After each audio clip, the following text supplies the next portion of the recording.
am that young woman that Roy has helped yet again.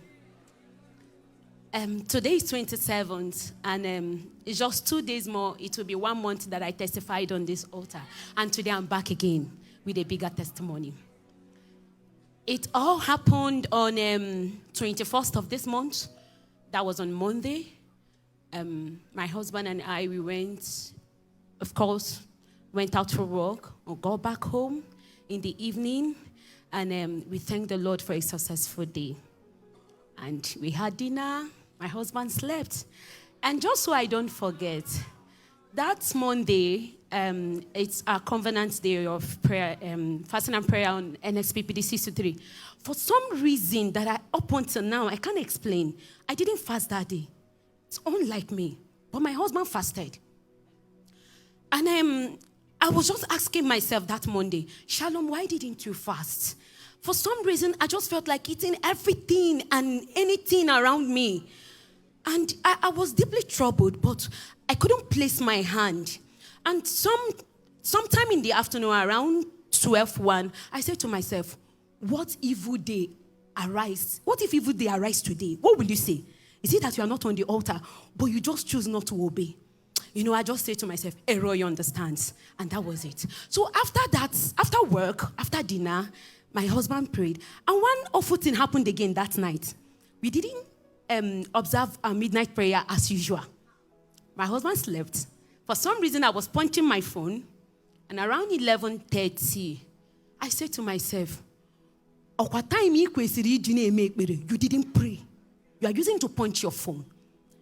And at that point, I was already feeling sleepy. So I just dropped the phone. You know that quickest prayer that Christian makes within a second? Dear Lord, thank you for today. And as we sleep, guide us, shield us, protect us, watch over us. We sleep like babies and wake like giants. I just made that prayer in less than a second. My head was already on the pillow and I dozed off. That was by 11:34. At about 10 minutes to 2 a.m. the following day in the morning, that is Tuesday morning, by a few minutes to 2, the next thing we heard was, what? The senior men blew off the gates, made their way into the compound. And this is a compound with 4 apartments. Immediately you open the gate, our apartment is the very one by your left. So they made their way into the compound. Everyone already woke up and was awake in their apartments. So they skipped our apartment, went to the other one, blew off the door, went in, carried all the valuables they can, hit the man with machete. They went to the next apartment, blew off the door. They know they ask you, you can't open door. Blew off the door, made away with valuables. Now, when I heard that sound, when they broke the gate the first time, I screamed, Jesus. And then I shook my husband and said, babe, they are here.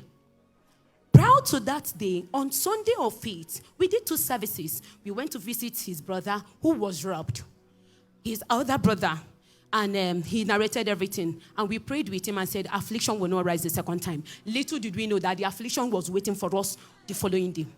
So, back to that night. They already robbed 2 apartments, remember, remaining 2. My apartment and the one opposite me. So, and when they blew off the gate, remember, after shaking my husband, they are here. He tried to hold me by the hand and I was struggling with him. I was looking for something. I was looking for my mantle. I remembered my mantle as it wasn't that I ever did. As we held this, I was saying, Roy, where are you? Roy, where are you? Roy, where are you? Roy, where are you? We knelt down. I didn't open these eyes. For some reason, my bladder was filled that moment. I felt so pressed to pee. I said, Shalom, don't stand up here to go and pee. Don't try it. Just kneel that. Pee if you must pee.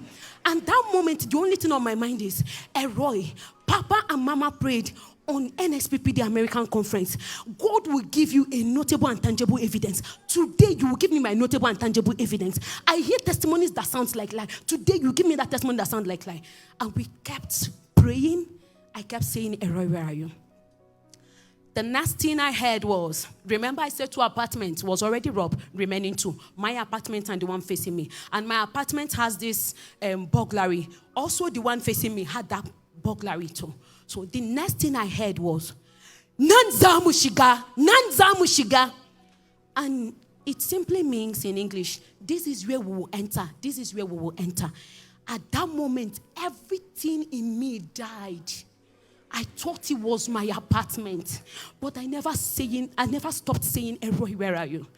To the glory of God, I began to hear the noise of the machine they came with as they were trying to open that door to destroy the burglary. And it wasn't my burglary. It was the one opposite me, the apartment opposite me. We didn't stop praying. They finished robbing. They left my apartment for reasons that Shalom cannot explain. Up until now, I cannot really explain what God did.